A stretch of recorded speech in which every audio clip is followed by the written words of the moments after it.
Greet you all in the name of Jesus Christ. దేవుని నామములో మీ అందరికీ వందనాలు. Last time I spoke about starting a new life in Christ. పోయిన వారం మనం నేర్చుకుంది దేవునిలో నూతనంగా మనం ఏ విధంగా జీవించాలి అని. Many of you have started a new life. మనలో చాలా మంది కొత్త జీవితాన్ని ప్రారంభించినట్టున్నారు. Many of us started new life but went into the old life. మనం nూతనంగా ప్రారంభించి కూడా మనం పాత జీవితంలోకి వెళ్తూ ఉన్నాం. In 2 Corinthians chapter 5, Apostle Paul says that which is of the flesh should be removed by that which is life. 2 Corinthians 5th chapter లో మనం చూసినట్లయితే God wants the fleshly things to be replaced by things of life. మనము భౌతికంగా మనం ఏదైతే పనులు చేస్తున్నామో దేవునికి ఇష్టం లేనివి తీసివేయాలి. And the blessed thing is God always gives you an opportunity to restart. Blessed మనకి ఆశీర్వాదకరమైన విషయం ఏమిటంటే దేవుడు మనకి ప్రతిసారి దేవుడు మనకి అవకాశం ఇస్తూ ఉన్నాడు. We thought from the book of John chapter 3 where Jesus was speaking to Nicodemus. యోహాను సువార్తను మనం చూసినట్లయితే యేసు ప్రభు నికోడిమస్ తో మాట్లాడుతున్నట్టు చూస్తున్నాం. There Jesus says what is born of the flesh is flesh, what is born of the spirit is spirit. దేవుడు ఏం చెప్తున్నాడంటే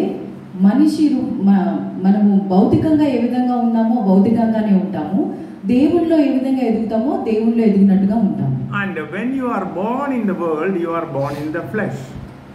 మనం ఈ లోకంలో మనం బ్రతికి ఉన్నాము, పుట్టాము అని అంటే అది మనము భౌతికంగా ఉన్నట్టుగానే. But you need to be born in the spirit. కానీ దేవుడు ఏం కోరుకుంటున్నాడంటే దేవునిలో మనము పుట్టాలి, దేవునిలో మనము బ్రతకాలి. And how can you be born in the spirit? దేవుని ఆత్మలో మనం ఏ విధంగా పుడతాము? God has already given you the seed to be born in the spirit. దేవుడు మనకి అవకాశం ఇచ్చాడు దేవునిలో మనం ఏ విధంగా నూతనంగా మన లైఫ్ ప్రారంభించాలి. That seed comes through the word of God. ఆ విత్తనం ఎలా వస్తుందంటే దేవుని వాక్యంతోటే వస్తుంది.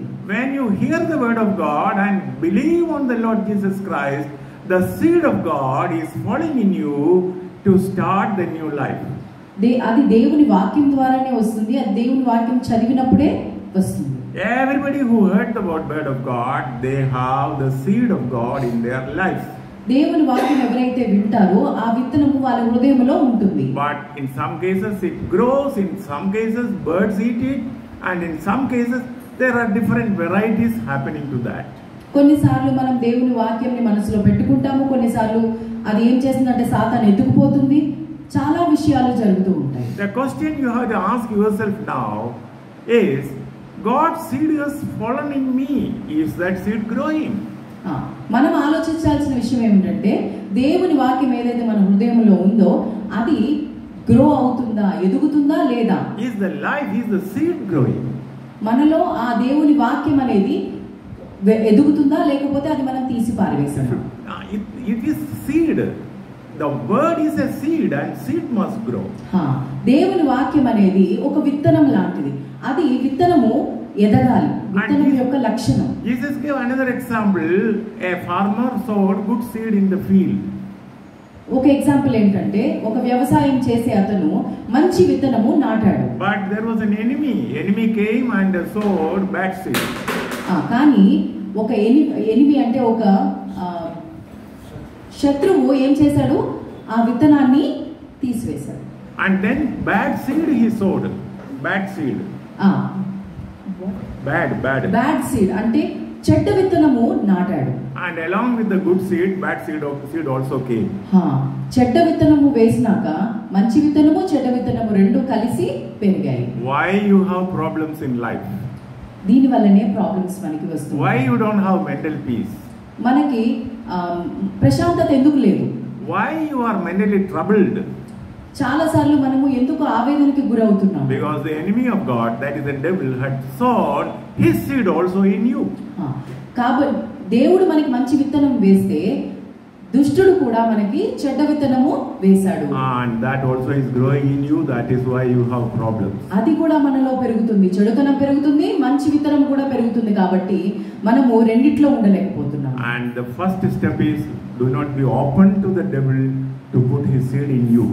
ఫస్ట్ మనం చేయాల్సిన పని ఏంటంటే సాతానుని మనలో చెడుతనంని వేయకుండా చూసుకోవాలి. About the seed, I will give you a simple example. ఒక చిన్న ఎగ్జాంపుల్ ఇస్తాను. How many of you have seen a hen's egg? కోడిగుడ్డు ఎంతమంది చూశారు? Okay, you also have seen, you also have eaten it. తిని ఉంటారు. Now, if an egg is placed somewhere, what all things can happen to it? Okay, ఆ గుడ్డుని మనం ఒక దగ్గర పెట్టినప్పుడు ఏమేమి జరగవచ్చు? Remember, this egg is your life.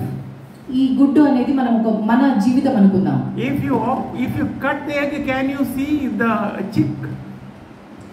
గుడ్డును పగలగొట్టినప్పుడు మనము కోడి పిల్లని చూడగలమా? No, it is not visible. Even under very careful examination, it is not seen. మనం చూడలేము దాన్ని ఎంత జాగ్రత్తగా చూసినా. Under proper conditions, it will grow.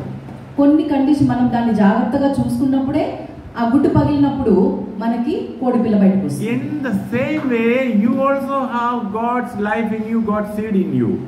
Same అలానే దేవుని విత్తనము, దేవుడు నాటిన మంచి విత్తనము మనలో ఉంది. Now, what will happen to the seed which God gave in you? దేవుడు మనకిచ్చిన మంచి విత్తనము మనం ఏం చేయాలి? What happened? What will happen? ఏం జరుగుతుంది? Look at the egg and you will know what will happen to you also. మనం ఆ కోడిగుడ్డుని చూసినప్పుడు మనలో ఏం జరుగుతుందో మనకు తెలుస్తుంది. Let us see something. If you handle the egg carelessly, it can fall down and it can break. మనం అజాగ్రత్తగా అది మనం గుడ్డుని పట్టుకున్నాం అనుకో, అది కింద పడవచ్చు, పగిలిపోవచ్చు. So many children, so many are thrown in the river by unbelievers. So many children are killed even in the womb, and they are like the egg falling down and crashing. చాలా మంది కడుపులోనే బిడ్డలు చనిపోతున్నారు, చాలా మంది చిన్న బిడ్డలు చనిపోతూ ఉన్నారు. That's gone. అది ఒక గుడ్డుని పగిలిపోయినట్టుగానే అవుతుంది. If you keep the egg at one place, maybe one cat can come and eat. ఆ గుడ్డుని అలాగే ఒక దగ్గర పెట్టామనుకో, పిల్లి వచ్చి తినేయొచ్చు. That also is your life. అది కూడా మన జీవితం లాంటిదే. And then some of you can make an omelette out of egg and eat. మనం దాన్ని పగలగొట్టుకొని ఆమ్లెట్ చేసుకొని కూడా తినొచ్చు. That is good for you, but not good for the hen.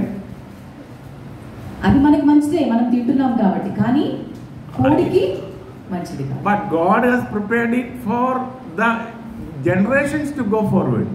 దేవుడు మనల్ని అది ఎందుకు చేశాడు? జనరేషన్స్ అవ్వాలని చేశాడు. And another possibility is you hatch this egg and a bird, a chick that flies will come out. ఆ గుడ్డుని మనము పొదిగినప్పుడు, మంచి కండిషన్స్ లో పెట్టినప్పుడు ఆ గుడ్డులో నుంచి మనకి చిన్న కోడి పిల్ల వస్తుంది. Let me ask you one question. ఒక క్వశ్చన్ అడుగుతాను మిమ్మల్ని. Which is the best possibility as far as egg is concerned? మనకి గుడ్డుని చూసినప్పుడు మనకి ఏమి అనిపిస్తుంది? మంచి పాసిబిలిటీస్ ఏంటి? Out of this, is it falling down and cracking, or the cat eating it, or making omelette, or flying chick? ఇవన్నీ అది కింద పడి పగిలిపోవచ్చు. Which is okay.